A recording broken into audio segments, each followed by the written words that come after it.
Alors, bienvenue à cet après-midi de découverte de livres avec Pouce Carré. On est toujours dans notre journée du 28 novembre pour la littérature pour les ados et les pré-ados. Ce que je vous présente cet après-midi, c'est le corpus. Allô, il y a des gens qui font des allô. Ce que je vous présente cet après-midi, c'est le corpus de la boîte de diffusion. La boîte de diffusion, c'est une maison de diffusion qui diffuse des ouvrages principalement bande dessinée et manga, mais il y a aussi des albums, du roman. Ce que j'ai aujourd'hui avec vous, c'est la bande dessinée et le manga pour différents âges. Donc, j'ai fait une sélection qui était adéquate pour les adolescents. Je vais tout de suite mettre la bibliographie dans la conversation. Cette bibliographie-ci, elle a été faite par la boîte de diffusion. Donc, vous avez les livres que je vais vous présenter, souvent, c'est le premier tome, mais vous avez donc la bibliographie de tous les tomes qui se retrouvent là, qui vous a été bien préparée. Alors, j'imagine que la bande dessinée puis le manga, c'est bon pour les jeunes lecteurs. Je vois Eve qui est comme ouais, let's go! Présente-nous de la BD! Alors, j'ai beaucoup de choix avec moi. Je vais peut-être commencer avec. Je vais y aller dans, dans l'ordre qui se présente. En fait, on a plusieurs styles. Donc, je pense que je vais commencer avec une bande dessinée que vous connaissez peut-être déjà, en fait, qui est une bande dessinée de Jocelyn Boisvert qui a été publiée aux éditions Dupuis et qui s'appelle Mort et déterré. Ah oui, bon, on a une fan ici dans la salle. Alors, je vais aller voir le nombre de tomes existants. Jusqu'ici, il y en a plusieurs, là, si mon souvenir est bon. D'après moi, on est à trois tomes qui sont publiés jusqu'ici.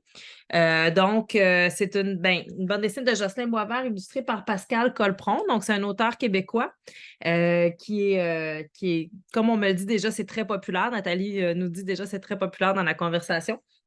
Je vais quand même vous le présenter brièvement pour les personnes qui ne connaîtraient pas déjà la BD. C'est l'histoire d'un jeune garçon. La première page, ça commence comme ça ici.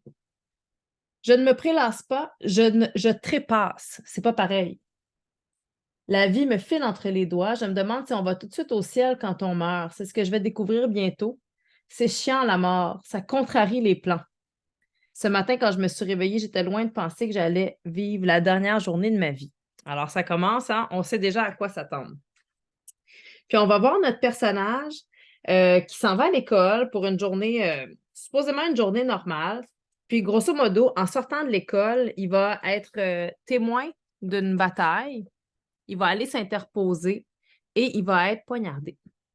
Et, comme de fait, il meurt.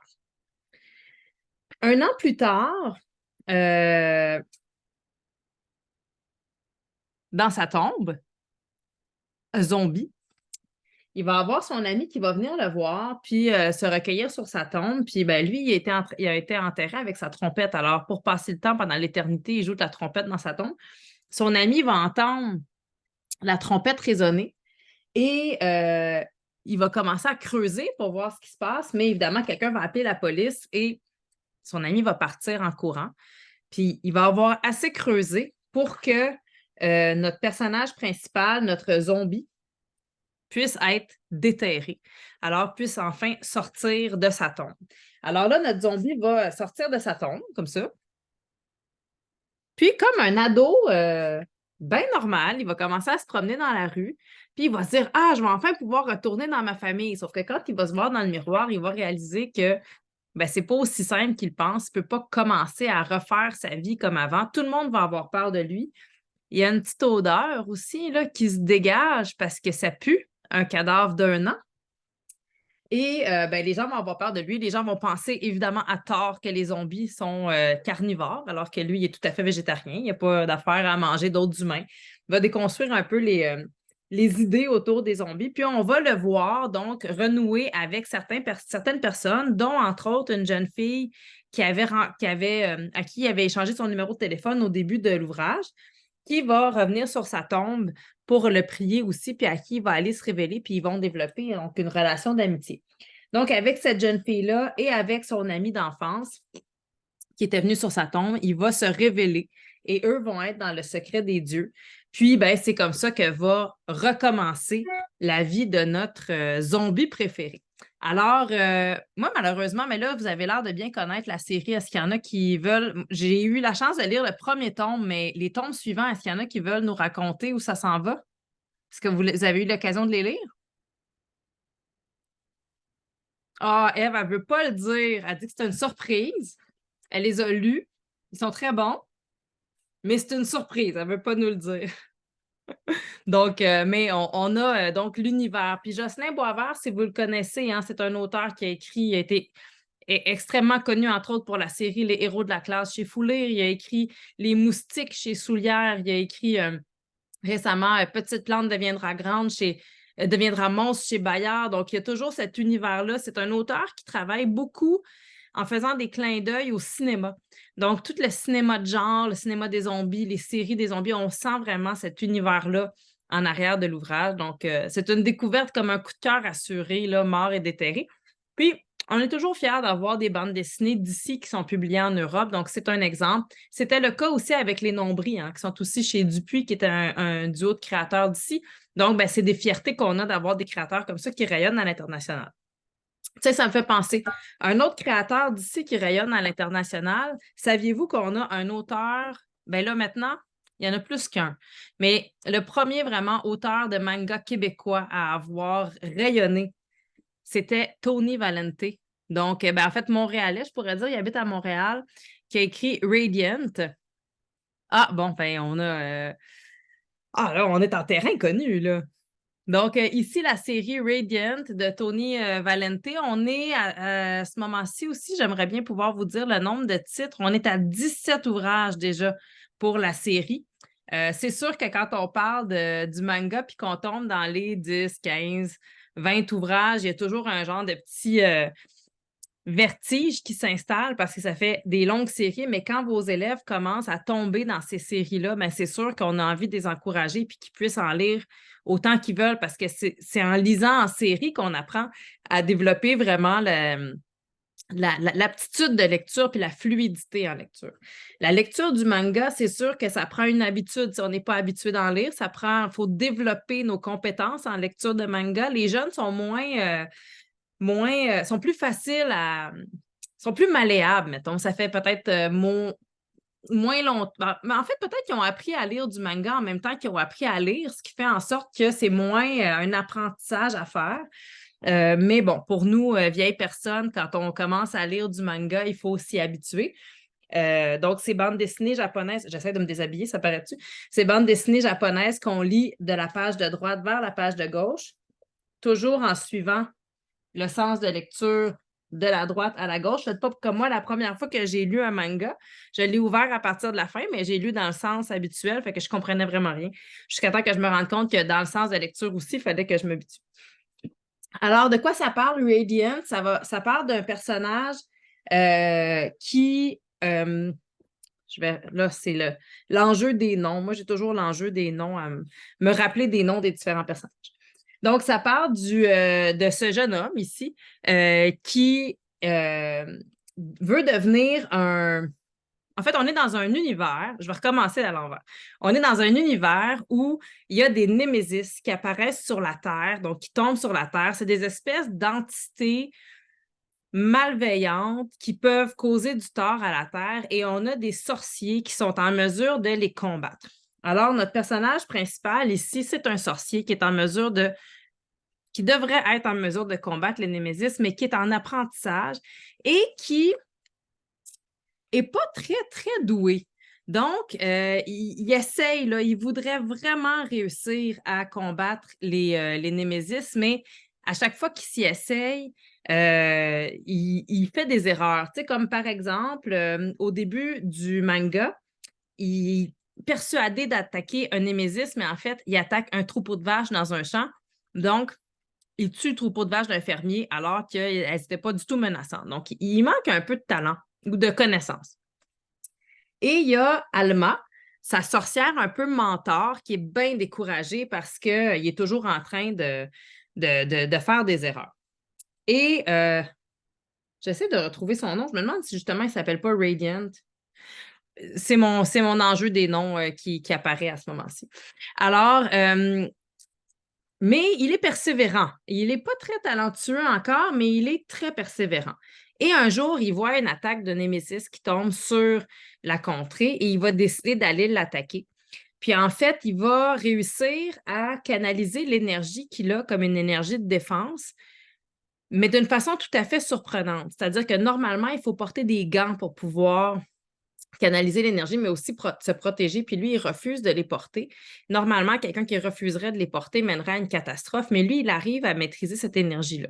Donc, on va comprendre au cours du premier tome que ce super-héros-là, bien qu'il soit malhabile, bien qu'il soit pas très bon, qu'il soit pas destiné à un grand avenir de sorcier, possède en lui une énergie qui est en fait plus forte que celle des autres, mais c'est qu'il ne sait pas la canaliser, il ne sait pas l'utiliser.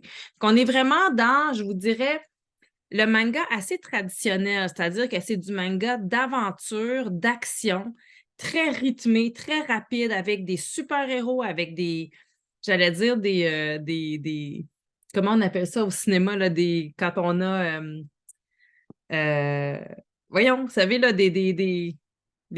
voyons, je viens de perdre mes mots. Quand on fait des explosions, puis tout au cinéma, là, puis qu'il y a des cascades, on appelle ça des effets spéciaux. Donc alors, oh mon Dieu, c'est dur aujourd'hui, là. Donc, on a j'allais dire un manga avec des effets spéciaux, mais sans vraiment d'effets spéciaux. On est vraiment dans l'écriture, mais comprenez ce que je veux dire. Donc, cette espèce de débordement-là.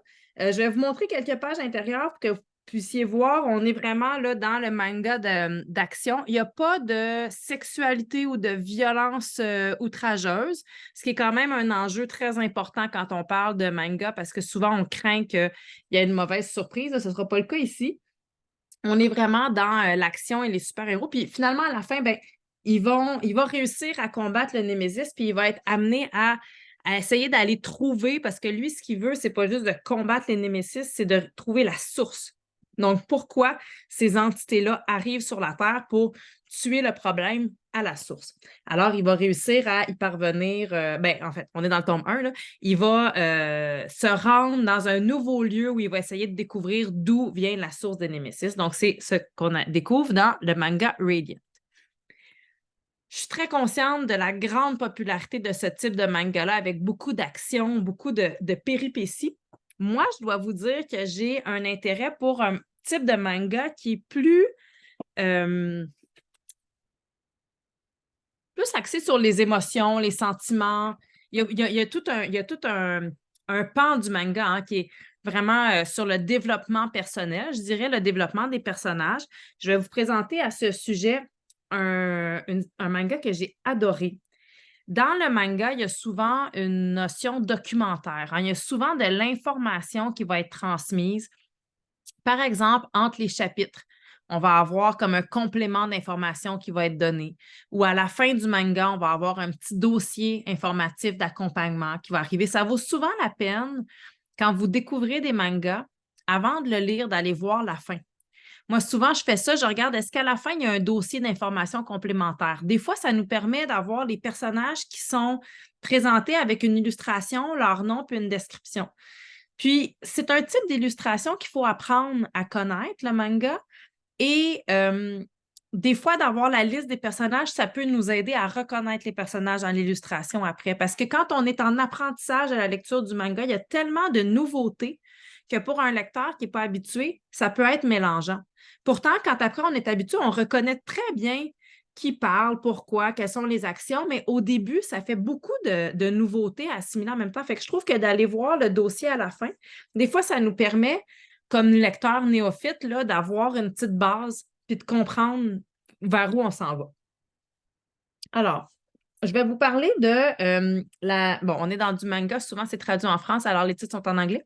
Alors ici, c'est le titre Deep Sea Aquarium. C'est de Hiyomi Sugishita. Je vais vous le montrer ici, j'ai le tome 1. On a un total dans Deep Sea, je vais aller vérifier ça pour vous, on en a 8 qui existent jusqu'à maintenant. Et on change de style. C'est chez Vega Dupuis, donc c'est comme la section Vega, c'est la section manga de chez Dupuis. Deep Sea Aquarium, c'est un aquarium sous-marin. Donc, un aquarium que pour le visiter, on doit prendre un ascenseur et descendre à 2 km sous la surface de l'eau. Alors, pour moi, déjà là, ils m'ont conquise. C'est-à-dire que je m'en vais dans un lieu exotique par le fait que ce soit si profond, avec des baies ouvertes sur l'océan, où je vais pouvoir voir la faune des abysses, la faune sous-marine, mais très profonde. Alors, on se retrouve avec le personnage de Kotaro. Donc, on est dans le Deep Sea Aquarium de Magmel. Ah, c'est pas 2 kilomètres. Excusez-moi, je vous ai menti. C'est 200 mètres sous l'eau. C'est déjà quand même assez profond, là, 200 mètres. C'est plus réaliste au niveau des tympans, j'imagine, que 2 kilomètres. Là, je m'emballais en vous disant qu'on s'en allait 2 kilomètres sous l'eau, mais c'est 200 mètres. Alors, on prend cet ascenseur-là et on arrive dans le Deep Sea Aquarium. Kotaro, notre personnage principal, c'est un jeune qui a toujours rêvé de travailler comme biologiste puis de travailler dans un aquarium comme ça. Il a une passion pour les animaux sous-marins, mais il n'a pas eu la chance de faire ces études-là mais il a été engagé comme concierge. Alors, c'est comme un moindre mal. Au moins, il est concierge à l'aquarium, puis il peut avoir accès à tous les jours à ce milieu qui l'attire tellement, puis aux espèces animales. Au début, on va le voir faire son travail, puis on voit qu'il y a un autre personnage ici, là, le monsieur qu'on voit ici, qui est le directeur de l'aquarium, qui est assez jeune lui aussi, qui est un passionné qui a fondé cet aquarium-là. Et par un concours de circonstances, bon, toutes sortes de choses vont arriver et Kotaro va se retrouver à un moment donné près de ce monsieur, le directeur, et il va donner des indications à une visiteuse. Et là, le directeur va entendre que coudonc Kotaro, il en connaît beaucoup sur l'aquarium. Puis comme ça, à plusieurs reprises, le directeur va être amené à découvrir que cet employé-là, qui est un simple concierge, possède énormément de connaissances. Le concierge Kotaro va de fil en aiguille se rapprocher un peu du directeur, mais on est dans une logique de manga japonais, donc les relations entre les personnes sont très, très hiérarchisées. On n'accoste pas le directeur dans le corridor en disant « Hey, pourrais-tu venir voir ton bureau? J'aimerais ça. » Tu sais, c'est monsieur, puis il ne faut pas être trop avenant, puis il ne faut pas aller vers lui. Puis on sent vraiment, vraiment la retenue entre les personnages. Puis à un moment donné, Kotaro va être amené à s'impliquer davantage dans l'aquarium et on va lui confier une mission.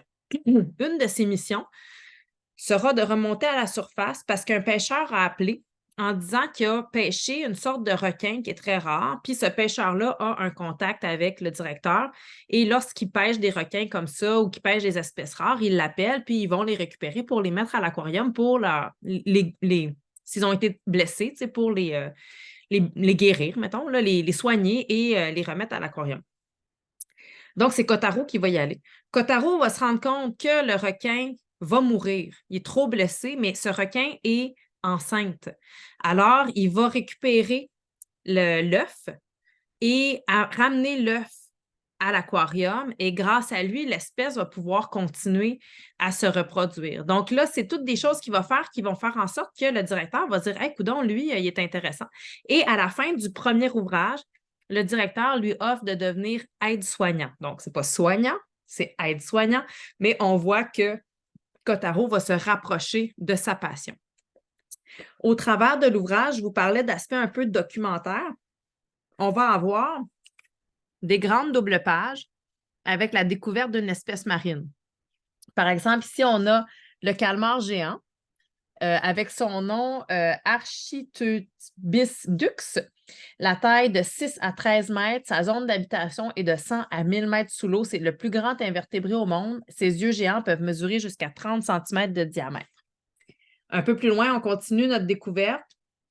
Dans l'histoire, il va y avoir un animal qui va être présenté, puis ensuite, on a la page de présentation de cet animal-là Donc ici, c'est le Batinome géant, Batinomus giganteus, les détails, puis même un petit texte pour le présenter. En 2014, à l'aquarium de Toba, dans le département de Mie au Japon, un Batinome géant a été retrouvé vivant alors qu'il n'avait rien mangé depuis 5 ans. Depuis, cet animal est devenu le symbole des êtres sous-marins mystérieux. Le Batinome géant est un animal proche du cloporte ou Ligia exotica, qu'on voit souvent sur Terre. Il habite notamment dans les abysses du golfe du Mexique. De par son environnement en basse température, il bouge peu, mais dès qu'il détecte l'odeur d'un cadavre, il mobilise ses pattes nageoires comme un poisson pour se déplacer rapidement et dévorer le corps en un clin d'œil, d'où son surnom de nettoyeur des abysses. Alors oui, ces informations-là, la question qui était posée, c'est des informations documentaires qui sont disséminées au fil du texte, qui fait qu'on lit une fiction, mais qu'on apprend en même temps des choses sur les espèces qu'on a eu la chance de rencontrer dans l'ouvrage. Puis, il y a un côté un peu, je dirais, romantique, mais sans que ce soit amoureux, c'est-à-dire qu'il y a un côté dans ce type de manga-là, je trouve qu'il est un peu romantique de l'espoir d'une vie meilleure, l'espoir d'atteindre ses rêves, rencontrer d'autres personnes. Donc, moi, ça me rejoint davantage. J'ai l'impression d'être, en tout cas, l'adolescente que j'étais aurait accroché assurément à ce type de manga-là, qui est vraiment dans le développement humain, en fait. Donc, qui est vraiment dans l'aspiration à devenir autre chose. Je vais peut-être poursuivre encore en manga avec une série cette fois-ci qui est un peu dans ce style-là, mais dans un univers complètement différent et un univers, j'en suis certaine, qui va attirer plusieurs de vos lecteurs. C'est l'univers du soccer. Est-ce que ça joue au soccer chez vous? Chez nous, là, c'est incroyable. L'école, moi, je suis dans Rosemont, presque Saint-Léonard à Montréal, là. Puis s'il n'y avait pas de soccer dans la cour d'école, je pense qu'il n'y aurait pas besoin d'avoir une cour d'école, là. C'est hyper important, le soccer. Puis ce que j'entends, c'est qu'il y a parfois des enjeux d'esprit sportif qui vont se vivre auprès des jeunes qui jouent au soccer. Fait qu'il y a le soccer dans la cour d'école. Nous, cette année, ils ont été obligés de faire des équipes, là, puis de donner des mois où tu peux faire partie des équipes. Puis là, les jeunes s'inscrivent, puis en tout cas, ma fille, pas de veine pour elle, elle s'était inscrite en décembre, en novembre. Fait que là, elle n'aura pas énormément joué au soccer. Mais elle s'était inscrite, puis là, il y avait un horaire, puis tel jour à telle heure, elle jouait contre telle équipe, parce que sinon, l'année passée, ben, il y avait des fois, les petites filles n'avaient pas le droit de jouer parce que les petits gars, ils décidaient que le soccer, c'était juste pour les petits gars. Puis là, il fallait qu'il y ait bien de la surveillance dans la cour d'école pour pas qu'il y ait de chicane entre les garçons et les filles. Les garçons, entre eux, se chicanaient pour toutes sortes de raisons. Donc, vous voyez un peu là, de toutes sortes d'apprentissage dans la vie. Il y a quelqu'un qui nous écrit des enjeux de collaboration puis de compétition, effectivement, en lien avec le soccer. Alors, justement, et c'est là, puis c'est vrai qu'il y en a qui sont talentueux. Au travers de tout ça, il y en a qui sont très talentueux, mais que tu sois talentueux ou pas, les chances dans la cour d'école devraient être à peu près égales. Alors, je vous présente la série Aohashi. En la lisant, je me suis dit, c'est sûr qu'à l'école, mettons, je pense, ma fille est juste en 2e année, mais les 5e, 6e années, c'est sûr que ça serait dans leur goût. Puis je pense aussi au début du secondaire. J'ai vu quelqu'un qui hochait la tête. Est-ce que ça se peut, Martine, qui avait l'air de connaître la série? Elle est appréciée? Beaucoup. Ah, c'est bon, ça. Encore une fois, je vais vous donner le nombre de titres parus jusqu'ici. Je vais vérifier ça pour vous. Il y en a 18. Le 18e est à paraître. Donc, on en a 17 jusqu'à date. Alors, Aohashi Playmaker, 7e et 8e année. Très populaire chez moi, 7e et 8e année. Ah oui, ben c'est ça. Alors, on est exactement, ben c'est pour le Québec, ça serait secondaire 1, secondaire 2, là, à peu près. Donc, je pense que fin du 3e cycle, puis premier cycle du secondaire, là, l'équivalent, je pense que oui, ça serait tout à fait des bons âges. Alors ici, on a Ashito, qui est un jeune garçon qui va faire partie d'une équipe de soccer. On peut comprendre qu'il a environ 16 ans ou un peu plus jeune parce qu'il fait partie d'une équipe de soccer. Au début, dans le début de la bande du manga, il est en train de jouer un match décisif, qui est un match de fin de saison auquel assistent des recruteurs. Ashito est un très bon marqueur. Sauf qu'il est, vous savez, de ces joueurs qui rongent la balle, c'est-à-dire qu'il ne fait pas de passe, mais il marque beaucoup. Alors, grâce à lui, son équipe gagne, mais il ne joue pas en équipe, il joue seul, puis son intérêt, c'est de briller, d'être celui qui brille le plus. Pendant qu'il joue son match de fin d'année, vous voyez ici un peu le style d'illustration. Donc, il y a un recruteur qui est là et il va compter beaucoup de buts, mais il ne jouera pas en équipe. Il y a un joueur de l'équipe adverse qui va venir le voir et qui va le narguer. Le joueur de l'équipe adverse le connaît. Il a déjà joué avec lui. Puis il lui dit, on sait bien, tu joues encore tout seul. Puis il va se mettre à l'insulter. Et Aohashi va, pas Aohashi, mais Ashito va s'énerver. Puis il va lui donner un coup de boule, puis l'assommer, grosso modo, avec sa tête. Et c'est pas une très bonne chose à faire quand les recruteurs sont là parce que ça ne transmet pas de toi un très bon esprit d'équipe, tu sais, quand tu finis par te battre sur le terrain. Alors, il va s'en vouloir beaucoup. Il va aller se promener le soir et alors qu'il va se promener sur le bord de la plage, il y a un des recruteurs qui était là est assis sur le bord de la plage. Puis ce recruteur-là l'a vu jouer. Il l'a vu performer.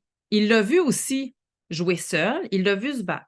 Mais il a vu en lui qu'il avait un talent au niveau du maniement du ballon. Il va se mettre à lui dire des exercices à faire, puis il va voir que Ashito passe la nuit, mais carrément toute la nuit sur la plage à s'exercer avec le ballon. Il se rend compte que c'est un véritable passionné. Alors, il va lui dire, écoute, je suis en train de fonder une ligue. Là, vous m'excuserez, là, mes connaissances en sport, mais ils fondent une ligue U17. Alors, d'après ce que j'ai compris, ça veut dire une ligue pour les joueurs de 17 ans et moins. On comprend donc que, ou de moins de 17 ans. Là, c'est là que je ne suis pas certaine dans les sports, mais pour les jeunes. Alors, Ashito est invité à aller au camp de recrutement. Mais le camp de recrutement est dans la grande ville, ça coûte de l'argent d'aller là, il y a un enjeu monétaire, il y a un enjeu de temps, bon. Au début, Ashito ne pense pas y aller, mais finalement, son frère le convainc, lui donne l'argent pour y aller, puis il le convainc de se rendre. Et le premier tome, on a accès vraiment au camp de recrutement. Dès qu'ils arrivent au camp de recrutement, les joueurs se font dire il y a juste un joueur à peu près qui va être pris dans ce camp de recrutement-là. Vous êtes là presque pour rien. Donc, c'est un peu décourageant. Puis, ce qui est intéressant, c'est qu'on va voir autant le camp de recrutement du point de vue des jeunes joueurs que du point de vue des recruteurs. Puis on se rend compte au bout du compte que les recruteurs sont très au courant des qualités des joueurs au niveau du maniement du ballon. Mais ce qu'ils veulent voir, c'est les interactions. Et quand les joueurs, à un moment donné, il y en a qui comprennent qu'ils ne passeront jamais les épreuves s'ils ne commencent pas à collaborer, bien, c'est là que la mayonnaise prend finalement. C'est-à-dire que c'est quand la collaboration commence à s'installer que le véritable jeu d'équipe commence, puis Ashito va avoir vraiment une révélation par rapport à ça. Puis, bon, ben ça, c'est au niveau du premier tome. Puis ensuite, ben, on va continuer à suivre le joueur dans son processus pour devenir un joueur dans cette équipe-là, puis éventuellement progresser dans son apprentissage du soccer, puis son apprentissage du jeu d'équipe aussi. Donc, j'en suis persuadée. Encore là, c'est une série où vous n'aurez pas d'effusion de sang, vous n'aurez pas de violence, vous n'aurez pas de sexualité déplacée. On est dans une série vraiment axée sur le sport, donc très sécuritaire à ce sens-là. Donc, c'est la série Aohashi. Je suis sûre qu'il y a des jeunes lecteurs qui c'est exactement leur style. J'ai vu dans la conversation tantôt on avait quelqu'un qui nous racontait que la première fois, Sophie qui nous dit la première fois que j'ai lu un manga, je suis partie de la fin, mais je lisais en serpentin, droite à gauche, gauche à droite. Je ne comprenais rien. Oui, je peux comprendre que dans ce temps-là, quand on suit dans un sens qui n'est pas le bon sens, on ne comprend pas. Puis il y a un moment où c'est un peu décourageant. On se dit, voyons donc, je ne comprendrai jamais ce qui va se passer dans ce manga-là. Il faut persévérer, il faut trouver la clé de la lecture. Il existe quelques mangas qui ont été publiés dans le sens de lecture occidentale. Si jamais vous en trouvez, des webtoons aussi, si jamais vous en trouvez, Des fois, c'est des ouvrages qui peuvent permettre de s'habituer au style avant de commencer à lire dans le sens inverse. Sinon, moi, je vous suggère de commencer avec des mangas qui sont moins des mangas d'action, comme Deep Sea. Je trouve que Deep Sea, justement, c'est pas un manga d'action, c'est un manga qui est très lent au niveau du rythme. Donc, on n'est pas nécessairement dans des surimpositions de cases pour créer beaucoup de dynamisme. Donc, ça fait une couche de moins à assimiler pour une première lecture de manga. Deep Sea, ce serait vraiment une très bonne suggestion pour s'initier à l'univers du manga. Ensuite, je vais vous présenter un roman graphique. Je pense que les amateurs de manga pourraient s'y intéresser aussi parce qu'il y a un style d'illustration un peu proche du manga. Moi, c'est un manga que j'ai une bande dessinée que j'ai adorée. Je l'ai laissé traîner sur la table et ma fille de 7 ans l'a lu. C'est pas du tout 7 ans, mais ma fille de 7 ans, des fois, elle veut lire des livres pour les plus grands. Je me suis rendu compte qu'il y a des choses qu'elle n'avait pas toutes saisies. Je suis persuadée que pré-ado, début ado, c'est un ouvrage qui peut être intéressant. En lui posant des questions à un moment donné, je me suis rendu compte qu'il y avait des deuxièmes degrés, des deuxièmes sens qu'elle n'avait pas nécessairement saisis, mais elle s'est attachée au personnage. Puis elle s'est attachée, il y a un animal, elle s'est attachée au petit chien. D'ailleurs, elle veut maintenant avoir un chien qui s'appelle Good Boy parce que dans ce manga, la jeune fille a un chien qui s'appelle Good Boy. Ce manga-là, c'est Snapdragon. Donc, ici, qui est publié chez Kinaï, c'est de Kat Lei. Est-ce que celui-là, ça vous dit quelque chose? Si je regarde vos expressions faciales, non? Oh, c'est tellement bon, vous avez quelque chose à découvrir. C'est ça qui est le fun quand on ne le connaît pas déjà, ça veut dire qu'on peut le découvrir. Donc, Snapdragon, c'est elle. C'est notre personnage principal. Vous voyez un peu pourquoi je vous dis manga. Là. On est dans un type d'illustration qui est très dynamique, très rond, mais on va flirter aussi un peu avec le comics. Dans ma liste, oui, attendez, est-ce que je l'ai. Dans la liste que je viens de vous envoyer, ça doit être indiqué Snapdragon. Je vais aller vérifier. Ah non, c'est pas dans les mangas. Ouais, c'est oui, dans la page 2, vers la fin de la page, avant les super, dans la section des bandes dessinées. Snapdragon est sur Biblius. Merci, Irazema. Bonjour, Irazema, et merci. La collection partagée de Biblius. Alors, Snapdragon, ici, donc, on a ce jeune personnage-là de Snapdragon. Mon Dieu, excusez-moi, je suis toute mélangée, que vous voyez ici. Et au début de l'ouvrage, elle cherche son chien qui s'appelle Good Boy. La rumeur court que dans leur ville habite une sorcière qui mange des animaux. OK? On la voit ici. Et elle se dit, ben, je trouve plus mon chien, je vais aller chez la sorcière. Puis elle arrive là, puis elle trouve Good Boy, mais Good Boy, il lui manque une patte. Alors là, la sorcière lui dit, je les mange par petits bouts. Puis là, Snapdragon, elle a peur, elle s'enfuit, elle tombe par terre. Puis après ça, elle dit, vous êtes une menteuse! Vous êtes une menteuse et je n'ai pas peur de vous. Là, la sorcière a fait, oh, t'as raison, j'ai pas mangé ton chien. Je l'ai trouvé blessé sur le bas-côté de la route, alors je l'ai rafistolé. C'est là que ma fille, quand j'ai demandé, puis qu'est-ce qui se passe au début, elle a dit, son chien s'est fait manger par la sorcière. J'ai dit, attends, on va juste revenir après sur la précision. La sorcière n'a pas vraiment mangé le chien. Donc, puis là, elle a compris que la sorcière l'avait trouvé puis l'avait guéri. Cette fameuse sorcière, c'est assez intéressant parce que, bon, on sait que c'est une traduction. On sait que le personnage, la sorcière, est très androgyne. Même dans la version française, il y a une ambiguïté quant à savoir si c'est un homme ou une femme, ce personnage-là. Je présume que dans la version anglaise, c'était encore plus ambigu parce que les termes ne sont pas nécessairement genrés. Et ben, The Witch, j'imagine que ça pouvait être autant un witch qu'une witch. Donc, il y a vraiment une ambiguïté sur le genre du personnage. Puis d'ailleurs, cette histoire-là va nous raconter l'histoire de cette sorcière-là. Snapdragon va se lier d'amitié avec elle. On va réaliser que cette sorcière qui se fait appeler la sorcière. En vérité, c'est une femme qui habite seule à l'extérieur de la ville et qui ramasse, là, c'est le seul terme que je trouve en ce moment, qui ramasse sur le bord de la route les carcasses d'animaux qui ont été frappés par des voitures. Elle les enterre dans son jardin pour les laisser se décomposer. Et après, elle va déterrer les os pour en faire comme des modèles, qu'elle vend sur Internet par la suite, là. Donc, des modèles vraiment reconstitués, extrêmement fiables. Puis là, quand Snapdragon va réaliser ça, elle va lui dire, mais voyons, tu les fais tout le temps dans une position plate, tes squelettes. Pourquoi tu ne les fais pas dans une position comme en train de sauter ou tu fais toujours une position hyper classique? Donc, ils vont commencer à travailler ensemble. Snapdragon va l'accompagner puis aller ramasser les carcasses.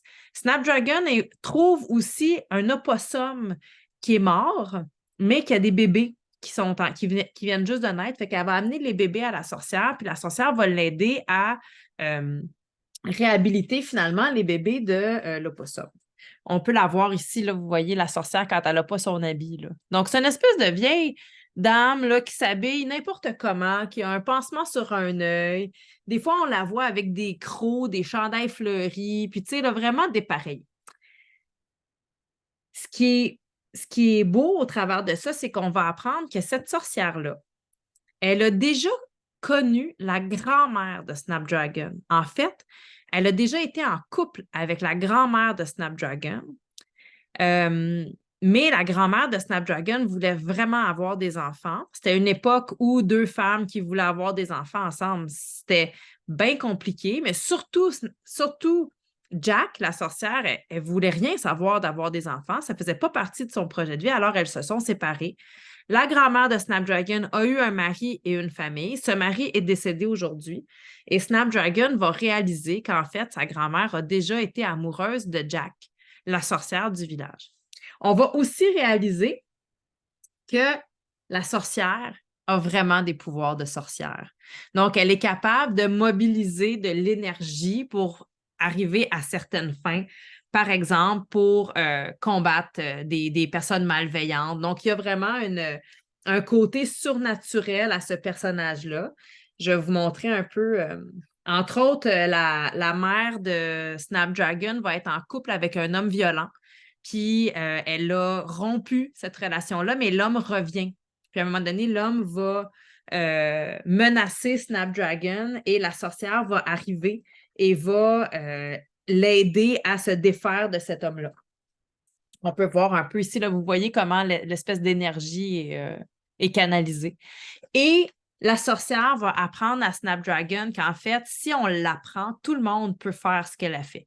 Donc, elle va éduquer Snapdragon à devenir une sorcière à son tour.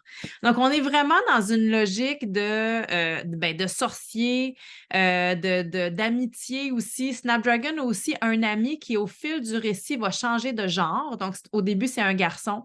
Puis, à un moment donné, il se met à porter des robes, il se met à changer sa coiffure, etc., etc. Mais à part qu'il change de genre pendant le livre, c'est pas un sujet nécessairement d'intimidation. Sa famille l'accepte comme il faut. C'est vraiment un état de fait. Pendant l'ouvrage, ce personnage-là a changé de genre. Donc, il y a vraiment une mouvance dans le comic books, le roman graphique. Il y a beaucoup d'ouvrages qui sont dans cette espèce de fluidité des genres-là, d'ouverture aux réalités LGBT. Donc, on est vraiment là-dedans. Et à la fin, ça, c'est toujours vraiment amusant, on a un dossier complémentaire et, bon, on a des sketchs, là. On peut avoir comment l'étude des personnages a été faite pour arriver au personnage de l'ouvrage. Puis, on a les couvertures. Donc, toutes les couvertures qui ont été imaginées pour le livre, ça a failli s'appeler The Roadkill Witch. Donc, je pense que ça aurait été un bon titre aussi pour la série.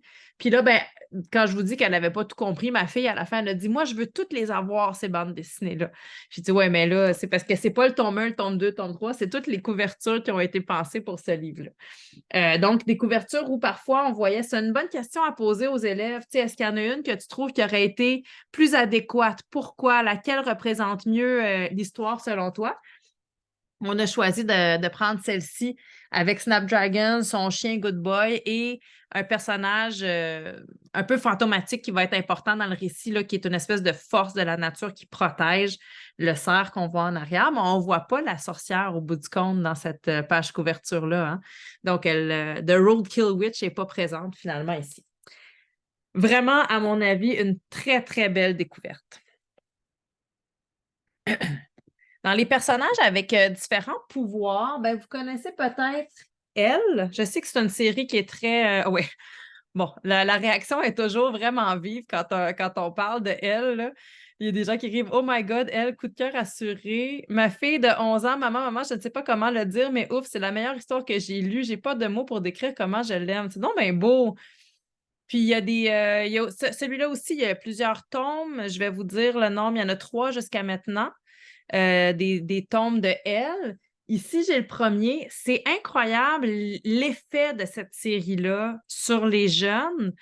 Je pense que ça touche vraiment à quelque chose à quoi les jeunes s'identifient, c'est-à-dire cette espèce de pluralité de la personnalité qu'on découvre quand on est adolescent. Quand on est enfant, on fait notre vie, là, c'est comme on fait nos affaires, puis à un moment donné, on arrive à l'adolescence, puis on se rend compte que dans différents contextes, je réagis de différentes façons. C'est pas toujours pareil, c'est pas identique. Donc, il y a vraiment un côté, à mon avis, qui est très proche de l'identité adolescente. Ben là, est-ce que ça vaut? Est-ce qu'il y en a qui me disent genre oui, raconte-le? Parce que là, si tout le monde le connaît. Irasema nous dit sur Biblius en collection partagée. Irasema, c'est notre surveillante de Biblius cet après-midi. Merci, Irasema. Alors, ben là, est-ce que je vous le raconte? Faites-moi signe. Moi, je ne connais pas, mais sur ma liste d'achat. Bon, je vais vous en dire un mot quand même. À moins que y a-t-il quelqu'un qui a le goût d'en parler? Moi, ça ne me dérange pas si quelqu'un dit Ah oui, moi j'ai trippé, je veux le raconter, j'ai trop aimé ça. Ah, Ève, merci, c'est gentil. C'est le fun d'avoir quelqu'un d'autre que moi qui raconte parce que, tu sais, on n'a pas toutes les mêmes sensibilités quand on le lit, puis je suis curieuse. Je renchérirai. Ben, moi, tu vois, je ne l'ai pas vue comme toi. Je l'ai vue comme une fille qui avait plusieurs personnalités. Vraiment, que c'est ça, qu'elle se dédoublait. Puis c'est une histoire d'amitié là-dedans elle se fait réussir à se faire des amis malgré tout. Ils finissent par identifier tous ces personnages en elle. Puis il se passe plein d'histoires rocambolesques, mais c'est beau, c'est juste beau. C'est bien imagé, vraiment très clair. Fait que ça, c'est chouette. Ah, c'est le fun, mais c'est le fun qu'on n'a pas la même analyse. Est-ce qu'il y a quelqu'un qui veut renchérir dans le même sens que Ève? Merci, Ève. Oui, les images sont magnifiques. Mais c'est intéressant parce que j'ai donné un atelier au congrès de la QPF la semaine passée. Puis la thématique, c'était sur des œuvres plus résistantes, tu sais, des œuvres où il n'y a pas nécessairement toutes les clés de compréhension à même l'œuvre. Puis, ça met en évidence que j'aurais pu inclure elle. Si je redonne cet atelier-là, je pourrais l'inclure parce que justement, la clé de lecture, elle dépend de la lecture qu'on veut en faire. Effectivement, ce personnage-là a de nombreuses personnalités. Peut-être que moi, j'en ai plusieurs aussi, puis c'est pour ça que je me suis identifiée à elle en me disant, mais c'est vrai qu'on a des façons de réagir différentes. Puis jusqu'à un certain point, je me dis, des fois, on aimerait pouvoir être comme elle. On aimerait pouvoir se taire à un moment donné puis plus répondre à personne. On aimerait pouvoir se choquer comme une de ses personnalités. On aimerait pouvoir être empathique envers les autres comme une autre de ses personnalités. Je ne sais pas, il y a un peu de ça peut-être. Puis dans l'atelier que je donnais, la question que je posais, c'était est-ce qu'on doit vraiment savoir ce que l'auteur a voulu dire? C'est une question qu'on pose souvent aux élèves dans une évaluation. Qu'est-ce que l'auteur a voulu dire? Est-ce que c'est vraiment important? Puis si à la place, on laissait les élèves parler de ce qu'ils ont compris, ben, ça serait un ouvrage parfait pour aborder ce sujet-là. Justement, on peut avoir une belle discussion sur ce que vous avez compris, puisque moi, j'ai compris de cette œuvre-là. Sophie nous dit, je trouve qu'il ouvre une belle porte aussi pour parler de santé mentale. Absolument. Mais je vais au moins faire un résumé là, pour les gens qui ne sauraient pas de quoi ça parle, parce que là, on donne des pistes de compréhension, mais on n'a pas raconté l'histoire. Alors, c'est de Aveline Stockart, illustré par Kid Toussaint.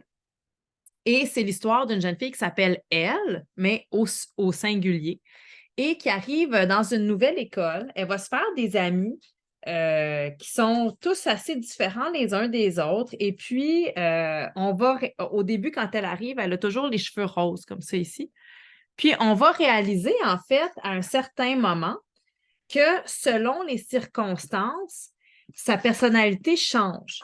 Par exemple, euh, je vais vous donner un exemple ici. Quand il joue au ballon, c'est la elle avec les cheveux blonds qui apparaît. À d'autres moments, on a la elle, puis la elle avec les cheveux blonds, elle est très frondeuse, elle est très bagarreuse. Parfois, c'est la elle avec les cheveux bruns. Quand elle a un exposé oral à faire ici qui apparaît, c'est la elle avec les cheveux bruns. Elle ne parle jamais. Elle est muette. C'est vraiment du mutisme complet. Et il va avoir la elle avec les cheveux verts qui se fout de tout le monde puis qui ne veut pas avoir d'amis, puis laissez-moi tranquille. Et ainsi de suite. Et franchement, ça devient un peu désagréable. Tu sais, elle devient un peu, pour ses amis, là, on a l'impression à un certain point que ses amis vont la laisser tomber parce qu'elle est trop imprévisible. Puis, des fois, elle n'est pas gentille. Mais il y a une de ses amies qui va continuer à aller la voir chez elle, puis qui va faire le schéma des différentes elles. Donc, le schéma qu'on voit ici. Celle avec les cheveux roses, c'est comme la L traditionnelle, mettons. Là. C'est la L de base. Après ça, il y a la blonde qui est agressive, prétentieuse, combative, compétitrice. Il y a la brune qui est timide, sensible, introvertie, émotive. Il y a celle qui a les cheveux mauves qui est extravertie, blagueuse, audacieuse et insouciante. Puis celle avec les cheveux verts qui est réfléchie, muette, protectrice et forte. Donc, on a comme ça vraiment les différentes personnalités des différentes L. Mais on va essayer de comprendre pourquoi ça lui arrive. Et elle commence à avoir un doute sur ses origines. Donc, elle commence à se dire, on dirait que ma mère me cache des choses sur ma naissance. Alors, avec ses amis, ils vont se rendre en train dans la ville qui serait la ville où elle est née. Elle va aller rencontrer le médecin qui l'a vu naître. On voit bien ici les différentes personnalités dans une même situation, hein, toutes les émotions qui passent au travers d'elle dans une même situation. Elle va rencontrer, mais ce médecin-là ne va rien être capable de lui dire. Ben, en fait, on comprend qu'il ne lui dit pas quelque chose. Puis en ressortant, il y a une voiture qui les suit. Et là, elle va découvrir que dans la voiture, il y a un détective privé, qui est lui ici, qui a été engagé par sa mère pour la suivre. Elle dit, ma mère, elle me surveille tout le temps. Il dit, non, pas cette mère-là, une autre mère. Et le premier tome se finit comme ça, donc on comprend qu'il y a vraiment un mystère sur sa naissance. Donc, ça vous donne peut-être juste assez d'informations pour avoir envie de le découvrir ou de le redécouvrir si vous ne l'aviez pas déjà entre les mains. C'est vrai, là, puis ça, c'est un livre avant même de représenter la boîte de diffusion. Je me souviens d'être allée dans une librairie à Trois-Rivières faire une présentation de livre. Puis il y a une enseignante qui est venue me voir à la fin qui m'a dit, connais-tu, elle, c'est la meilleure bande dessinée qui existe. Fait que, tu sais, ça vous dit à quel point c'est apprécié. Ah oui, Sophie! Oh mon Dieu, c'est drôle! Ben, ça m'a marqué parce que technicien en documentation, c'est ça. Ah, je suis contente de vous retrouver. Ça m'a marqué, c'était comme, je la connaissais pas, je n'avais jamais entendu parler de cette bande dessinée-là. Puis quelqu'un comme ça qui vient de dire comme c'est vraiment extraordinaire, c'est sûr que ça marque et je pense qu'on doit transmettre ce message-là parce que effectivement, juste avoir votre réaction quand j'ai nommé la bande dessinée, c'était évident que tout le monde ici l'appréciait déjà. Ah ben merci Sophie de m'avoir permis de le découvrir parce que quand j'ai commencé à travailler avec la boîte de diffusion, si mon souvenir est bon, j'avais une liste de livres puis je pouvais choisir un peu lesquels je voulais découvrir. Puis tout de suite, j'ai mis Elle parce que j'en avais entendu parler par vous. Alors, c'est grâce à vous qu'aujourd'hui, on parle de Elle. Mais je vais continuer à vous faire découvrir des bonnes bandes dessinées. Puis là, je vais vous en présenter une que moi, j'ai adorée. Je l'ai fait lire à... Bon, j'habite dans un quartier. Je suis impliquée à l'école de ma fille dans l'organisation des parents. Donc là, on s'est retrouvés à être un groupe de parents, à se fréquenter tout le temps puis à être des amis. Puis nos enfants, évidemment, se fréquentent beaucoup. Et comme moi, j'habite dans mon bureau, finalement, comme mon bureau est dans ma maison et j'ai beaucoup de livres à cause du travail que je fais, ben, mon sous-sol est devenu un peu comme une petite bibliothèque. Tu sais. Fait qu'il y a les enfants de la gang qui viennent chercher des livres chez nous. J'ai même un système de prêt en Excel, là, puis je scanne avec mon cellulaire les livres que je prête. Là, je suis bien organisée. Là, si vous voyez ça, là, j'ai pas fait les études, mais il y a quelque chose en moi qui aurait pu être bonne là-dedans. Tu sais. Mais j'ai choisi d'autres choses. En fait, je pense pas que j'aurais vraiment été bonne là-dedans, mais je suis organisée. Fait que une petite fille qui est en 5e année, qui vient chez nous, c'est une grande, grande, grande lectrice. Elle est venue chez nous la semaine passée au début de la grève. Je pense que c'était mettons, le mardi là, ou le mercredi, la première journée. Elle m'a pris 10 BD. Le lendemain, je suis allée reconduire ma fille parce que le lendemain, c'était chez elle que les enfants se faisaient garder. Puis elle m'en a remis 5. Là. Elle avait lu là, des trucs comme Snapdragon. Là, elle en avait lu 5 ou 6 dans sa journée. C'est une lectrice aguerrie. Je sais aussi, la connaissant, que je peux aborder des sujets des fois un peu plus délicats avec elle. Donc, je lui ai proposé le livre que je vais vous proposer. Cela dit, avant de le proposer à des élèves de 5e année, je vous recommande de le lire. Je pense que ça peut être 6e année, 7e, 8e, 9e année, là, au début du secondaire 1, 2, 3. C'est un ouvrage qui parle d'une situation internationale, de la guerre. Ça s'appelle Yézidi de Ducoudray et Mini Ludevin. C'est tellement bon, là. C'est extrêmement. OK, je vous dirai pas ça tout de suite. Est-ce que je dis la fin? C'est ça la question, parce que il y a comme un punch. Est-ce que je vous le dis ou je le garde comme un secret? On le dit. OK, c'est bon. Je vois 2 personnes dans l'écran qui me disent tu le dis, fait que je le dis. Alors, ici, on est au nord de l'Irak, dans un village yézidi. Donc, c'est un village qui est, ben, j'allais dire ostracisé, mais c'est pas le bon terme. Je cherche beaucoup mes mots aujourd'hui, hein. C'est un village où il y a la guerre, puis où il y a des factions qui peuvent arriver, puis essayer de brasser les gens un peu. Et on a donc euh, ben, je vais vous lire la présentation. Je pense que c'est ce qu'il y a de plus simple. Ça nous dit les Yézidis sont une communauté kurdophone apparue en Mésopotamie il y a plus de 4000 ans. Ils suivent les préceptes du yézidisme, une religion monothéiste se transmettant oralement, où l'on retrouve des éléments du zoroastrisme, mais aussi du Coran et de la Bible. Les Yézidis, persécutés depuis la nuit des temps par ceux qui les prennent pour des adorateurs du diable, sont de nos jours la cible privilégiée de Daesh. Je pense que c'est mieux que tous les résumés que je puisse vous faire. Le mot que je cherchais, c'est persécuté, par ailleurs. Ce n'était pas ostracisé, tantôt, c'était persécuté. Alors, vous allez pouvoir suivre le récit grâce à des cellulaires qui font un peu office de début de chapitre. Alors ici, on sait qu'on est mardi le 21 octobre à 14h42. Puis, on parle, publié le 5 août 2014, d'un génocide yézidi. Donc, on nous explique que la communauté kurdophone des Yézidis est une des cibles principales des djihadistes de l'État islamique. Avec la prise de leur bastion Sinjar le 3 août, 35 000 Yézidis ont dû fuir dans les montagnes, sans eau ni nourriture, sous une chaleur pouvant atteindre les 50 degrés. Et on va trouver une famille, puis on comprend en fait que cette famille, c'est une famille qui a fui. Donc, c'est une famille qui a trouvé refuge dans une autre ville, dans un autre pays, à proximité, et qui est en sécurité. On a le père et les 2 jeunes sœurs, puis on a aussi la mère. On voit ici les parents.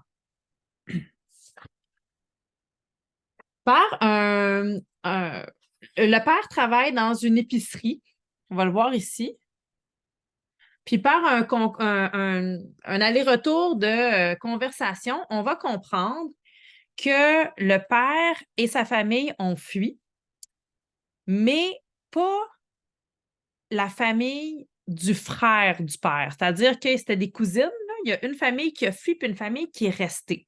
Donc, les cousines, elles s'ennuient, les 2 jeunes sœurs, elles s'ennuient de leurs cousines parce que les cousines ne sont pas avec elles. On était à quel moment dans cette page-là? On était en octobre. On revient après au samedi 3 août, donc 2 jours avant la nouvelle du 5 août qu'on a lu tantôt. Les 2 jeunes filles sont donc avec leur cousine au nord de l'Irak. Et on voit donc qu'elles mènent leur vie, une vie de jeunes filles qui bon, vont faire des mauvais coups. Ils volent le téléphone de leur mère, ils appellent des petits gars, ils les trouvent cute. C'est vraiment là, des jeunes préadolescentes. Et va arriver un groupe de terroristes. Et donc, la famille qu'on suit va fuir et l'autre famille va rester sur place. Puis, dans la famille qui va rester sur place, il y a une jeune fille qui va être enlevée. Et cette jeune fille-là va se retrouver dans une espèce de prison, d'où elle va vouloir fuir. On comprend qu'elle a été enlevée pour devenir une esclave pour une famille riche, une esclave qui sera probablement aussi un objet sexuel dans cette famille-là. Donc, on comprend qu'il y aura d'elle une exploitation physique et une exploitation morale, je dirais à ce moment-là. Avant de fuir, elle avait réussi à garder, elle était avec sa sœur. Là, je ne sais pas si vous me suivez, là, mais on a les deux sœurs qui ont fui avec leur père, puis on a les deux sœurs, les cousines, qui sont restées. De ces deux sœurs qui sont restées, il y en a une qui a été enlevée et il y a son autre sœur. Ces deux jeunes filles-là avaient un cellulaire, puis elles avaient séparé le cellulaire de la carte SIM pour s'assurer que si elle se faisait prendre, ça n'allait pas causer un problème. Sauf qu'elle, finalement, elle s'est fait enlever avec seulement la carte SIM. Donc, dans ses poches, elle a une petite carte SIM. Elle se retrouve dans une prison. Elle va se lier d'amitié avec une autre jeune fille qui va lui dire « Moi, je vais te montrer comment fuir. » Elle dit « J'ai une carte SIM, il nous manque juste à trouver un cellulaire. » Et celle qu'elle a rencontrée dans la prison lui dit j'ai un numéro de téléphone. Si on appelle à ce numéro-là, le monsieur va nous aider à fuir. Et notre héroïne, elle va se rendre compte que ce monsieur qui aide les jeunes filles à fuir, c'est son oncle, le premier qui est épicier, là, qui a fui. Lui, il est à la frontière, puis il aide les jeunes filles à fuir. Alors, ils vont organiser une fuite avec lui. Puis ça va fonctionner. Sauf que, et c'est là le punch de la fin, tout le monde est réuni à la fin ici. Donc, la jeune fille avec ses deux cousines, il lui manque toujours une sœur, on ne sait pas ce qui lui est arrivé. Mais celle qu'elle a rencontrée dans la prison, qui lui a montré comment fuir, là, ben, on va se rendre compte qu'en fait, le père s'approche d'elle, puis elle prend un couteau, puis elle le poignarde. Puis on se rend compte qu'en fait, la jeune fille rencontrée en prison, c'est une infiltrée. C'est une jeune fille qui a été brainwashée, qu'on a installée comme soldate pour aller tuer le passeur. Donc, cette jeune fille à qui on fait confiance depuis la moitié du livre, là, ben, elle poignarde l'oncle qu'on a rencontré au début du livre. Heureusement, l'oncle va s'en tirer. Puis, à la fin de l'album, la jeune qui a réussi à fuir va aller visiter celle qui s'était infiltrée en prison. Puis elle va lui dire, attendez, je ne veux rien savoir, je suis juste venue te dire que mon oncle va s'en sortir. En sortant d'ici, j'irai mettre des rubans sur un arbre à vœux. C'est une coutume yézidi. On attache un ruban de couleur et on forme un vœu pour soi ou pour quelqu'un qu'on aime.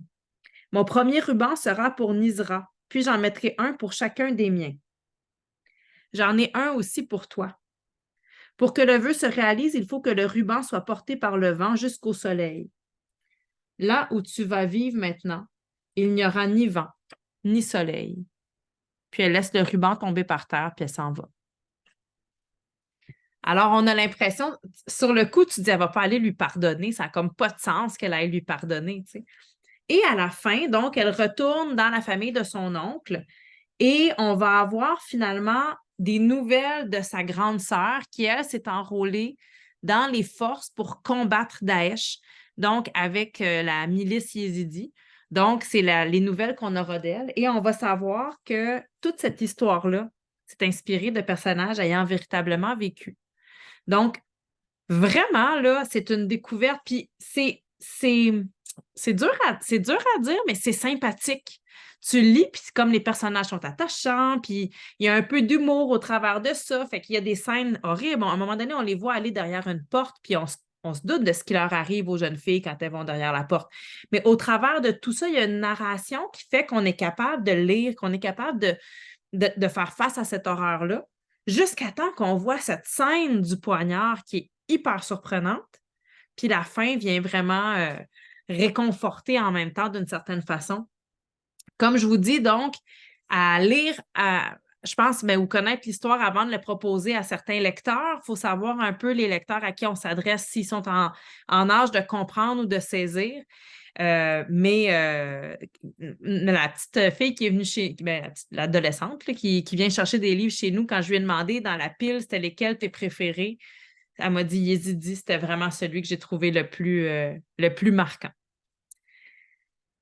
Bon, je regarde l'heure. Ah mon Dieu, j'ai bien trop de livres pour vous aujourd'hui. C'est ça qui est bien avec la bibliographie. Au moins, vous allez pouvoir compléter vos recherches parce que là, je vais avoir trop de suggestions pour vous.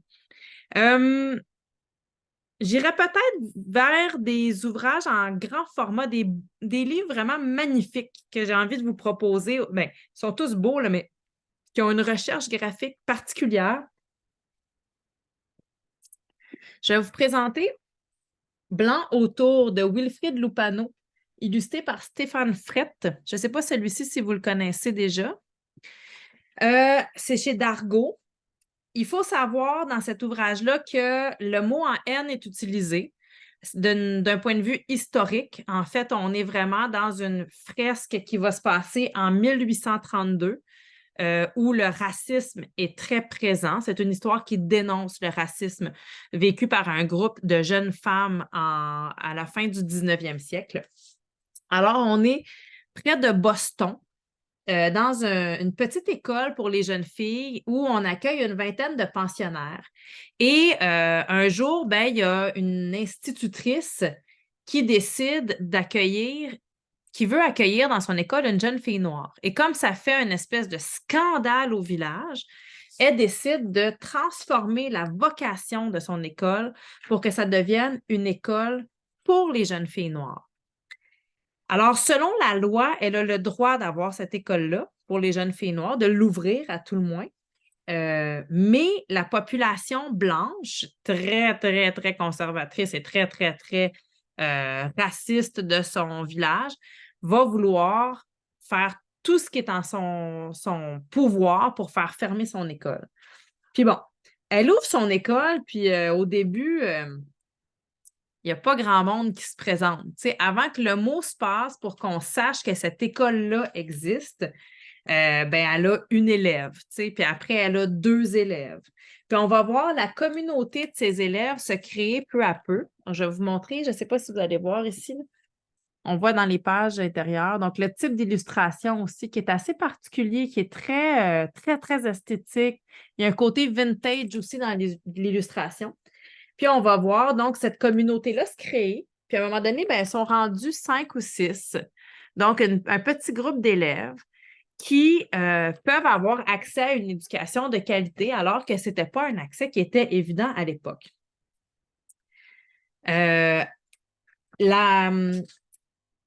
La propriétaire mettons, la directrice de ce pensionnat-là va être traînée en justice parce que la communauté qui est complètement outrée par le fait qu'elle enseigne à des jeunes filles noires. En vérité, ce qu'on essaie de nous faire comprendre, c'est que l'éducation des personnes noires est un danger au maintien social. D'une certaine façon, c'est ce qu'on essaie de nous faire, c'est ce que les gens essayent de transmettre comme idéologie là, dans cette société-là. C'est parce qu'en fait, on nous explique que c'est une histoire qui est tirée de faits réels. Là. On nous explique que tout ça, il y a eu un historique dans les années qui ont précédé qui a créé une espèce de mouvement de panique chez les personnes blanches. Je vais vous expliquer, je vais vous lire l'avant-propos. Cette histoire inspirée de faits réels se déroule en 1832 à Canterbury, petite ville paisible du Connecticut, 30 ans avant l'abolition de l'esclavage, dans cette partie nord des États-Unis où il avait déjà été aboli. Ici, les Noirs sont libres, mais n'ont aucun droit citoyen. Des Noirs, d'ailleurs, il y en a très peu, et la majorité blanche qui vit là pense souvent que c'est encore trop. Un an avant que ne débute cette histoire, une sanglante révolte d'esclaves menée dans le sud par un certain Nat Turner a fait la une des journaux nationaux. En 2 jours, avant d'être vaincue, la bande rebelle a massacré une soixantaine de personnes, hommes, femmes, enfants, vieillards, issus de familles blanches, propriétaires de terres d'esclaves. Nat Turner, l'esclave révolté, le prédicateur, le gourou, mais surtout Nat Turner, l'esclave qui savait lire et écrire. Mal organisée et incapable d'utiliser correctement les armes à feu glanées au cours du raid, la bande est rapidement maîtrisée et la révolte de Nat Turner fait long feu. Mais elle marque durablement les esprits. Suite à ce raid sanglant, les planteurs blancs de ces États où les Noirs sont parfois 4 fois plus nombreux que les Blancs vivent dans la terreur de se faire trucider pendant la nuit. Pour se rassurer, on prend des mesures, avec des guillemets. On interdit les rassemblements de plus de 3 Noirs, on punit, on pend, on lynche pour l'exemple, et surtout on estime que plus de 3000 Noirs seront mis à mort à titre plus ou moins préventif et punitif durant les mois qui suivirent l'affaire Nat Turner. Un an plus tard, à des centaines de kilomètres de là, dans le Connecticut, une petite école pour jeunes filles s'apprête à accueillir une élève noire. Quel rapport entre les deux événements? Aucun, pourrait-on penser, et pourtant. Alors, la communauté blanche va utiliser le prétexte de la révolte de Nat Turner pour expliquer à quel point c'est dangereux de donner l'éducation aux personnes noires. On comprend tous ici que c'est un argumentaire qui ne peut pas tenir la route puis que c'est des amalgames qui n'ont pas de bon sens, mais c'est le prétexte qui a été utilisé pour créer les actes racistes. Et ils vont donc traîner en cours la directrice de la maison pour essayer de faire en sorte de faire fermer son école. Elle va gagner son procès. Donc, elle peut conserver son école, mais dans la nuit qui suit le gain du procès, un incendie va être déclaré dans son école et la bâtisse va devoir fermer parce que, n'ayant pas eu gain de cause en cours, ils sont allés mettre le feu dans l'école. Alors, c'est vraiment une fresque sociale, historique, qui dépeint une réalité dont on entend peu souvent parler, une histoire dont on entend peu souvent parler. On entend parler déjà pas assez souvent de cette histoire-là, mais encore moins, je pense, de l'éducation des jeunes filles noires, donc de leur accès à l'éducation. Et bien, ça nous est expliqué dans cette bande dessinée qui s'appelle Blanc autour de Wilfrid Lupano et donc Stéphane Frette. On est chez Dargaud. Et je vous dirais un peu dans le même format de bande dessinée, mais avec des thématiques complètement différentes. Une bande dessinée, moi, qui m'a happée. Mais il faut dire que j'ai eu la chance de voyager beaucoup au Canada pour donner des ateliers et des présentations. Puis je suis allée dans les territoires du Nord. J'ai eu la chance d'aller au Yukon, au Nunavut, au territoire du Nord-Ouest. C'est des paysages très particuliers à visiter. Quand on a la chance de visiter le nord du Canada comme ça pendant l'hiver, on se rend compte de tout ce qu'on ne connaissait pas, de tout ce qu'on ne connaît pas, qui est tellement incroyable à découvrir. Et je pense que c'est un peu ça que j'ai retrouvé en lisant la bande dessinée. Sermilik, là où naissent les glaces. Dans ce cas-ci, on est au Groenland. Alors, on n'est pas dans les mêmes lieux que moi j'ai visités, mais on est quand même dans un climat et des territoires qui peuvent être comparables. Et Sermilik, c'est encore une fois une histoire vraie. C'est écrit par Simon Hureau et ça raconte l'histoire d'un homme qui s'appelle Max. Je vais vous trouver son nom complet. Max Audibert. Donc, vous le voyez ici. Donc, on a des photos à la fin, on a un petit dossier d'accompagnement à la fin. Donc, Max Audibert, un jour, alors qu'il avait 18 ans, il a quitté Marseille pour s'installer au Groenland. Quelqu'un lui a demandé « Qu'est-ce que tu veux faire de ta vie? » C'est quelqu'un qui aimait la chasse, qui a dit « Je vais devenir chasseur sur glace. » Puis il est allé s'installer au Groenland et il est devenu chasseur sur glace. Alors, c'est la rencontre de cet homme-là avec les peuples du Nord, des peuples autochtones, des gens qui habitent déjà dans la petite, sur la côte est du Groenland, dans le village isolé de Tinitekilak. Et il est arrivé là, connaissait rien, parlait pas la langue, connaissait pas le froid, parce qu'il vient de Marseille, on s'entend que c'est pas tout à fait la même température, là. Connaissait pas le froid du Groenland, savait pas conduire, savait pas piloter un kayak, savait pas piloter un traîneau à chien, savait pas chasser dans ces conditions-là. Et il nous raconte son, son apprentissage, sa rencontre avec les peuples. Cet homme-là, c'est vraiment, il y a une partie dans l'ouvrage où on nous dit que c'est le plus, comment on dit ça? Le plus autochtone des hommes blancs, tu sais, où donc il a vraiment là embrassé une culture, puis il s'est imprégné de cette culture-là. L'histoire nous est racontée par le biais, je vais vous trouver les personnages qui nous racontent l'histoire parce que c'est vraiment amusant. L'histoire nous est racontée par le biais de deux personnages vraiment très surprenants, c'est-à-dire un crâne d'ours polaire et une peau d'ours polaire. Alors, le crâne et la peau sont disposés dans une pièce de Max. Le crâne vient juste d'arriver, c'est comme une nouvelle acquisition. Il l'installe sur son frigidaire et le crâne va se mettre à discuter avec la peau et la peau va lui raconter toutes les aventures que Max a vécues. Alors, Max va avoir appris à diriger son attelage de chiens. Il va avoir appris à chasser dans le blizzard, à se retrouver dans le blizzard. On va voir les accidents de traîneau qu'il a vécu.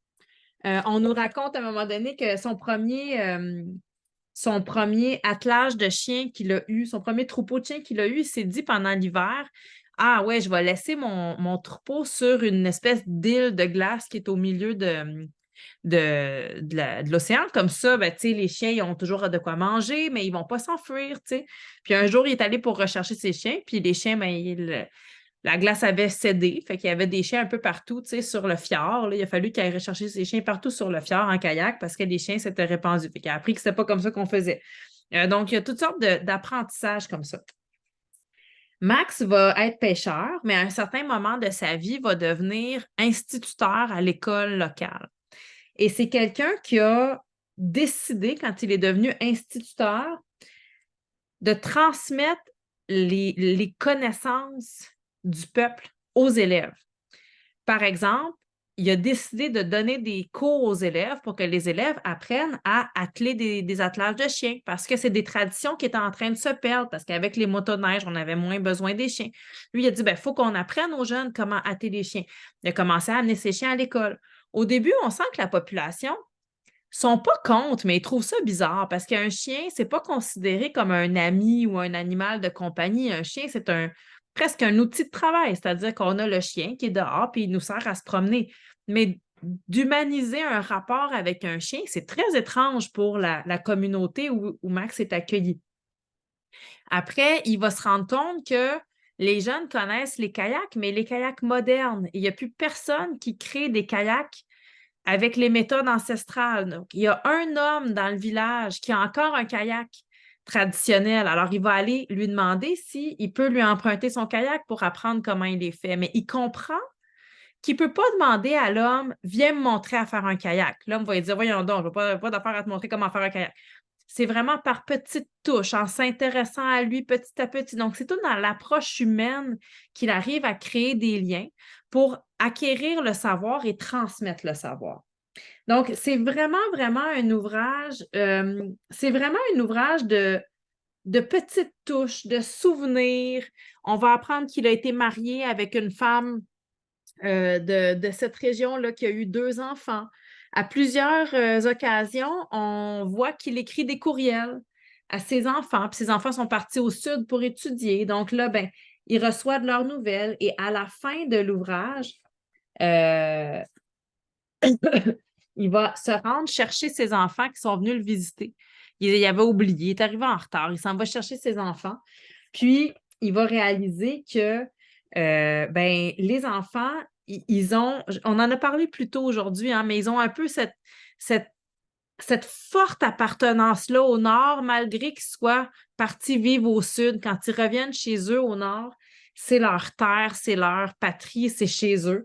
Et ils se rappellent avec eux de toutes sortes d'éléments qu'ils ont appris en étant au Groenland. Donc, vraiment, là, si vous êtes curieux de découvrir les contrées très nordiques, si vous avez envie d'un dépaysement, mais sans que ce soit un dépaysement exotique, c'est un dépaysement froid, C'est vraiment un ouvrage qui est magnifique. D'ailleurs, Simon Hureau a écrit d'autres bandes dessinées aussi que moi, je vais m'assurer d'aller chercher pour pouvoir pour mettre la main dessus parce que c'est vraiment un univers que j'ai eu envie de découvrir plus en détail. Il nous reste une quinzaine de minutes. Ça veut dire que je peux peut-être vous présenter encore 2 ou 3 bandes dessinées. Je vais vous amener à changer de registre complètement pour la prochaine. Je vais vous parler d'une bande dessinée, je vous dirais sur la transition, qui aborde le sujet de la transition entre l'école primaire et l'école secondaire ou l'intermédiaire et le secondaire, là, dépendamment de l'âge des jeunes. Vous avez ici la bande dessinée Elliot au collège de Théo Grosjean, qui est publiée chez Dupuis. Et regardez, Elliot a un ami avec lui. Il est accompagné de son anxiété. Alors, la petite boule qui est ici, c'est la représentation de son anxiété. Je pense je vais vérifier, mais il me semble qu'il y en a plus qu'un. Elliot au collège. Oui, il y en a 2. Il y a un deuxième tome qui est sorti. Martine nous dit qu'elle doit quitter. Merci beaucoup. Merci à vous. Bonne journée. Alors, donc, Elliot au collège ici arrive à sa première journée au collège. Donc, on comprend qu'il a changé d'école, qu'il a changé de milieu scolaire. Puis, son anxiété va l'accompagner partout. Mais surtout, puis regardez, on est quand même dans une bande dessinée avec quand même pas mal de textes. Là, je vais rapprocher la page un peu. Un texte assez dense.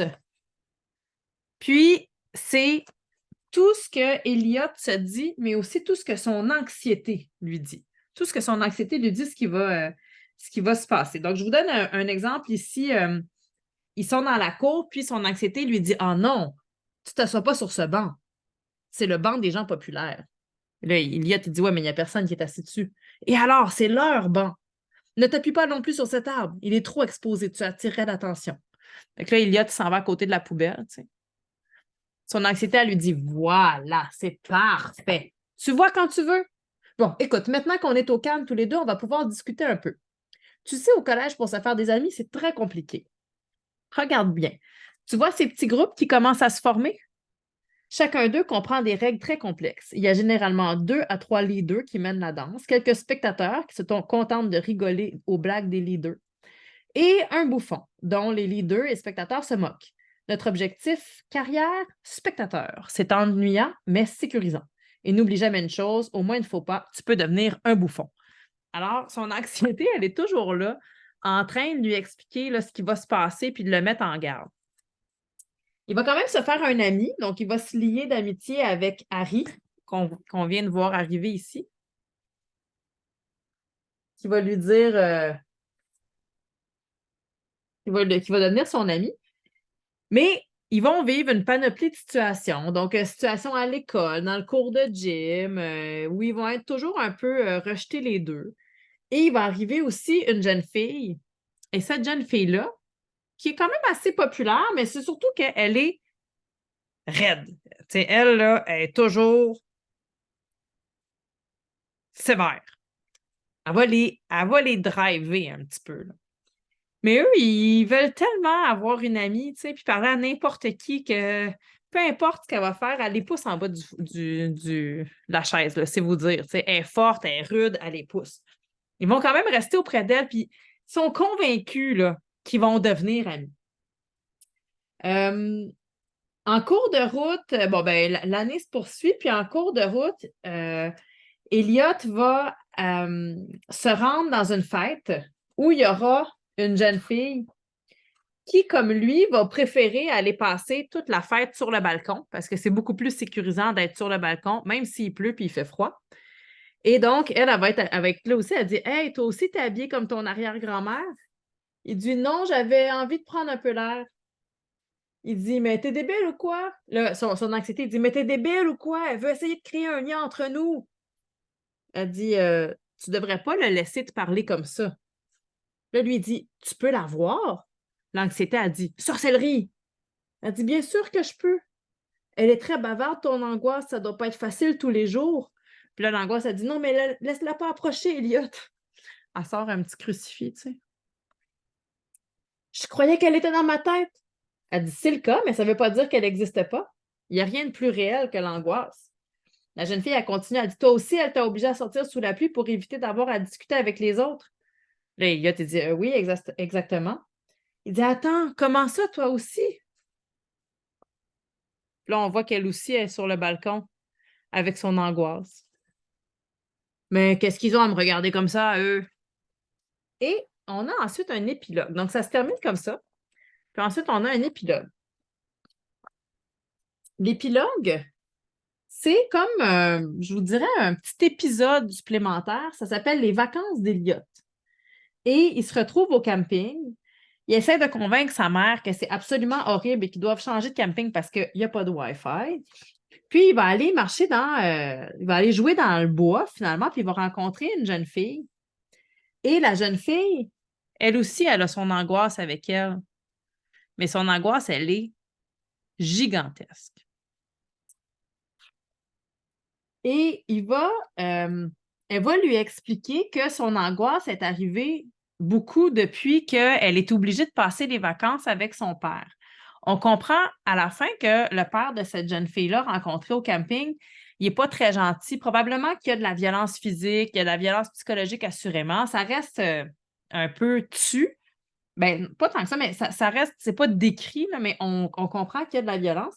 Puis Elliot, il va se dire, je peux pas laisser ça comme ça. Il va se rendre au terrain de camping, il va réaliser, effectivement, il est témoin d'une scène de violence et il va décider d'être un super-héros et d'appeler les secours. Puis finalement, ben, la police va arriver, puis ils vont ramener la jeune fille chez sa mère, donc la séparer de son père parce qu'il était dangereux. Et à la fin, elle va lui dire je dois y aller, c'était cool de monter dans les arbres avec toi. Elle dit Elliot, je ne savais pas que les vrais héros portaient des slips de bain parce que tu fais ça en maillot de bain. Puis là, elle part. Son anxiété va lui dire pourquoi tu me regardes comme ça? N'y pense même pas, Elliot. Et tout à coup, ben, lui aussi, il va faire du cheval sur son anxiété. Il va réussir à dompter son anxiété. Ce qui est assez particulier dans la dernière partie, dans l'épilogue, c'est qu'à partir du moment où l'anxiété d'Elliot rencontre l'immense anxiété de la jeune fille, regardez, son anxiété aussi, elle se retrouve avec deux paires d'yeux.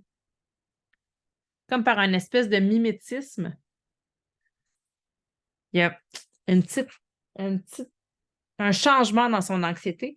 Il y a une espèce de coche de plus qui s'est ajoutée.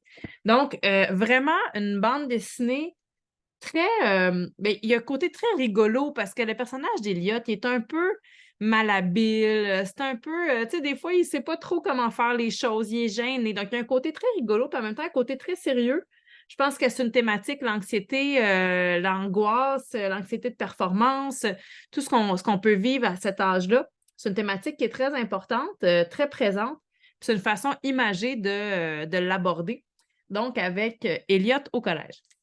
Ah, puis au début aussi, je ne vous l'ai pas dit, mais il y a une page où on voit, avant que l'histoire commence, que l'auteur discute avec le personnage, puis il nous explique que le personnage, c'est vraiment lui quand il était jeune, puis il était comme ça. Puis là, le personnage d'Eliott, il n'est pas content. Il dit hey, franchement, là, je suis vraiment obligé d'être le personnage de ta bande dessinée. Fait qu'il y a comme un petit jeu comme ça qui est créé entre les différents personnages. Puis là, j'aurai le temps de vous présenter une dernière bande dessinée. Je vais y aller avec Les Omniscients, que moi, ça m'a vraiment... ça m'a charmé, Les Omniscients. Ah, Ève aussi. C'est une série, celui-ci, je voudrais vous dire combien de titres, combien de tomes est-ce qu'on a jusqu'ici? Il y en a 4. Alors, vous l'avez ici. C'est une bande dessinée de Castellani et Dugommier. Donc, les omniscients, leur pouvoir, le savoir absolu. Et vous avez l'histoire d'une bande d'adolescents. Au début, ils ne se connaissent pas. Et ils se réveillent un matin. Imaginez. Ils se réveillent un matin et ils ont dans leur tête toute la connaissance du monde. Toute la connaissance du monde. C'est-à-dire qu'ils ont juste à réfléchir, puis l'information apparaît. Mais toute la connaissance du monde, c'est tout ce qu'on peut trouver dans les livres, tout ce qu'on peut trouver dans les journaux, tout ce qu'on peut trouver sur Internet. Ils connaissent tout ce qui peut être exploité. Évidemment, c'est paniquant parce que là, tu te réveilles un matin et tu sais tout sur tout. Donc, il y a une jeune fille, puis personne ne la croit, évidemment, qu'elle a toute la connaissance du monde. Alors, il y a une jeune fille qui va menacer de sauter en bas d'un édifice parce que c'est très, très dur à gérer d'avoir en elle toute la connaissance du monde. Ça va se retrouver sur les médias. Et donc, les autres jeunes qui se sont réveillés avec la même particularité vont se rendre compte qu'ils ne sont pas seuls, puis ils vont se diriger vers elle pour créer un groupe. Ce groupe-là, quand le FBI est au courant que le groupe des omniscients existe, évidemment, qu'est-ce que vous pensez que le FBI va faire? Il ne va pas laisser faire ça. Parce que si les gens ont toute la connaissance du monde, ça veut dire qu'ils ont aussi dans leur tête les secrets d'État. Ça veut dire qu'ils connaissent tout ce qui ne devrait pas être connu. Alors, le FBI va faire comme semblant de vouloir s'occuper d'eux. Puis, grosso modo, ils vont les enfermer dans une grande maison en leur disant on va faire quelque chose avec vous bientôt. Ils ont accès à un psychologue. En parallèle de ça, on a su au début de l'ouvrage qu'il y avait un groupe de. Excusez-moi, j'avais entendu un son, je vais désactiver un son. On a su au début de l'ouvrage qu'il y avait un duo qui essayait de créer une espèce de recueil de la connaissance du monde. Donc, c'est des chercheurs qui vont dans toutes les bibliothèques du monde puis qui essaient de créer une espèce d'encyclopédie universelle. Et bien sûr, quand eux apprennent qu'il y a des jeunes qui, dans leur tête, qui ont toute la connaissance du monde, bien, ils veulent eux aussi mettre la main sur eux pour réussir à acquérir cette connaissance-là. Donc, il va y avoir ces jeunes-là qui sont en une espèce de belle prison dorée. Il va y avoir le psychologue qui peut aller les voir une fois de temps en temps. Puis, il va y avoir les chercheurs qui essayent de mettre la main sur eux. Mais les jeunes, à un moment donné, ils vont se dire, ben nous, on ne veut pas rester emprisonnés ici, fait qu'ils vont s'enfuir. Comme ils ont toute la connaissance du monde dans leur tête, c'est facile de s'enfuir parce qu'ils ont juste à penser, puis ils savent dans la ville, quelles sont les zones aveugles, par exemple, où il n'y a pas de caméra. Donc, ils sont capables de se faufiler entre les mailles du filet. Ils sont capables de penser à des lieux vraiment spécifiques où se donner rendez-vous, qui sont comme, tu connais le lieu parce que tu as résolu une énigme, là, mais eux sont capables de résoudre ces énigmes-là. Donc, ça va faire une espèce de chassé-croisé ou une chasse au travers de la ville qui est vraiment très amusante parce que ben ils sont plus intelligents que ceux qui les pourchassent. Et donc, on est toujours une longueur d'avance sur le FBI. Donc, il y a un côté très amusant. C'est des super-héros, mais des super-héros de la pensée. Alors, au lieu d'avoir des pouvoirs, de lancer du feu ou de faire des culbutes, c'est grâce à leur intelligence qu'ils arrivent à se tirer du pétrin. Donc voilà, j'espère que vous avez eu l'occasion par le biais de cette présentation-là de découvrir des nouveaux ouvrages, des ouvrages qui sauront garnir vos bibliothèques et surtout inspirer vos jeunes lecteurs. Ça fait une bonne journée avec le regroupement des éditeurs franco-canadiens et David cet avant-midi, puis la boîte de diffusion cet après-midi. J'espère que vous aurez eu des coups de cœur, des découvertes. On aura d'autres présentations qui vont venir dans les prochaines semaines.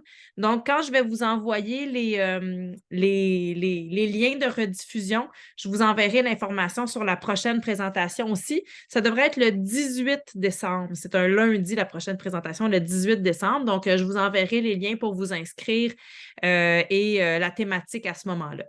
Donc, ben, merci à tout le monde d'avoir été présent. J'espère que vous aurez un beau temps des fêtes. Si jamais je ne vous revois pas, c'est déjà le moment où on commence à se souhaiter un beau temps des fêtes. Puis surtout, ben, pour les personnes qui sont dans les moyennes pressions au Québec, je vous souhaite bon courage. Puis j'espère qu'il y aura des résolutions qui arriveront rapidement et qui seront à votre satisfaction. Vraiment, merci à vous d'avoir été là aujourd'hui.